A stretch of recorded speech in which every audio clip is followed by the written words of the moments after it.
Welcome back to Radio Faces. We're at our Houston Community College Main Street campus. I'm John McClain from the Chronicle, chron.com, Sports Radio 610. He's Indy Kalu from Sports Radio 610. This is where we go around the league.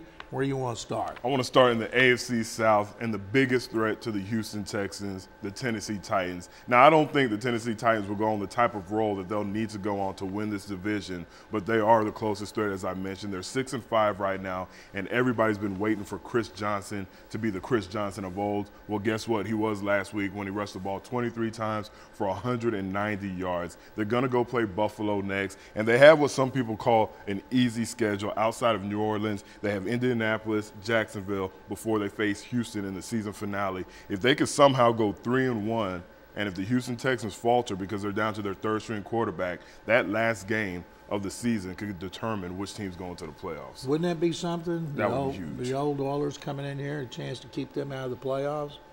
All right, you played defensive end for 12 years. I know you went against a lot of nasty players. I'm sure you bit some and ripped some helmets off and grabbed the footballs and all. But what do you think about Ndamukong Suh and what's happened to him? He publicly apologized, but he's going to be suspended.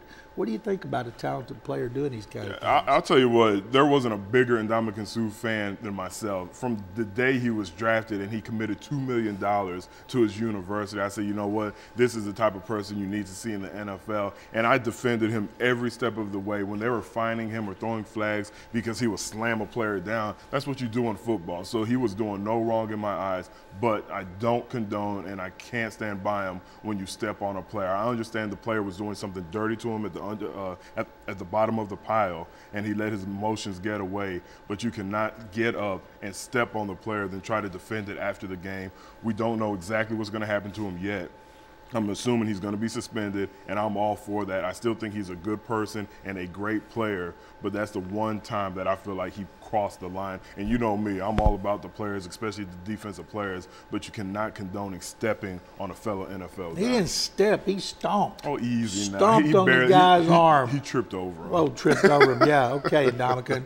Now, remember Albert Haynesworth got fired because he stepped on Andre Giroud's head.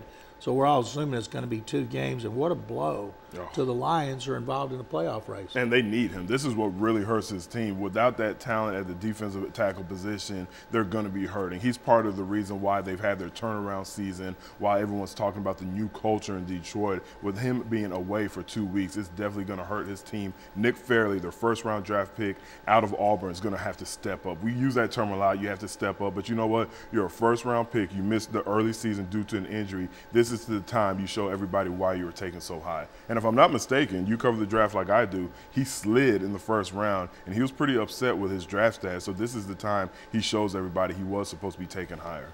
Now, the team that you dreamed of playing for in the NFC East, not the Eagles and Redskins, you played for them, but the one you grew up dreaming for is in first place. Why are the Cowboys in first place? I thought you were talking about the Oilers. When you said that I was dreaming, coming up out of San Antonio is the Oilers, but the Dallas Cowboys, you talk about a turnaround. I know people here in the Houston area don't like to speak of any good when you talk about the Dallas Cowboys, but the way they've turned their season around has been amazing. I like what Tony Romo's doing. Yes, I said it. Tony Romo has turned it around. He's taken all the pressure, all the naysayers, and just put them in the back of his mind, and he started to play ball. He's ranked 4th in the NFL in quarterback rating, and he's leading his team. When they go play the New York Giants, I believe that game is going to be for the NFC East division, and I like the way they've turned the season around, and they have some stars that you weren't expecting. DeMarco Murray, their 3rd-round pick, has emerged as their #1 running back. They're capitalizing on a weak part of their schedule, same as the Texans did. When they play the Giants in Arlington, they have to turn around and play them again in the last game of the season in New Jersey. Now, I was keeping up with the Eagles game. Vince Young threw for 400 yards, and they got pounded at home. And I was listening, and I thought you were still playing because I heard them chanting, "Fire ND, Fire ND."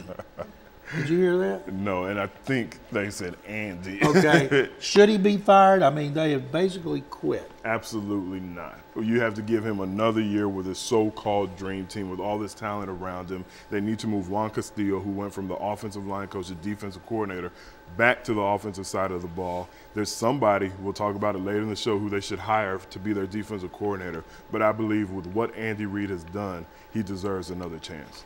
All right, let me ask you this about the Eagles. Deshaun Jackson's not been happy. This is an example when you've got guys on your team who want more money and you sign other players for giving them millions, but you don't take care of him. They've benched him. When a team sees a guy behaving like that, do they just blow it off, or does somebody go up to veterans and say, hey, you're letting all of us down? What happens with a guy like that? The problem is, and this doesn't sound good to the fans, when you see a guy like Deshaun Jackson, instead of a veteran going up to him and say, hey, you're letting us down, the problem nowadays with the new players, they're saying, you know what, Deshaun, I feel your pain. You got messed over. You should have been signed. So they're feeding into that fuel. They're feeding into the fire, and that's why it doesn't get any better. You can't really blame them. When you look at it as a business and not as the privilege of getting paid to play football, but you see what you've done, and I'm talking about Deshaun Jackson, for this team, and they haven't offered you that contract that's going to secure you for the rest of their life, and you see Nnamdi come in for $60 million, you see Cullen Jenkins come in, you see Jason Babin come in, and all these guys getting multi-million-dollar contracts, and you're still playing off your rookie contract, you almost can't blame him for being upset, but what you can blame him is for his reaction. He should be a man, he should realize his day is going to come, and he should just understand that. Falcons 7-4, they're red hot, they started slow, they're hanging tough in the NFC South. When you think of Atlanta, you think offense. You think Matt Ryan, you think of Roddy White, Michael Turner. But their defense has been really good against the run. They got good pass rushers. I would love Matt Schaub to have been healthy and watch Dante Robinson try to cover Andre Johnson. Are we overlooking Atlanta's defense in this game Sunday? I think you can, and most defenses get overlooked when you talk about a good offense. When you look at Matt Ryan, Tony Gonzalez capping off a Hall of Fame career, Roddy White, Julio Jones, you talk about a wide receiver tandem most quarterbacks dream about. You forget about John Abraham. You forget about Dante Robinson on the other side. You forget about Grimes, who was a Pro Bowler even though he wasn't drafted into the NFL. All those guys on defense, they make big plays for the Atlanta Falcons, and this is going to be a huge test for the Texans, not only for this regular season. If they do finish off the season the way we expect them to and make it to the playoffs, this Atlanta team is the type of team they're going to be facing. We couldn't get through our show today without mentioning the Denver Broncos, and they continue to win.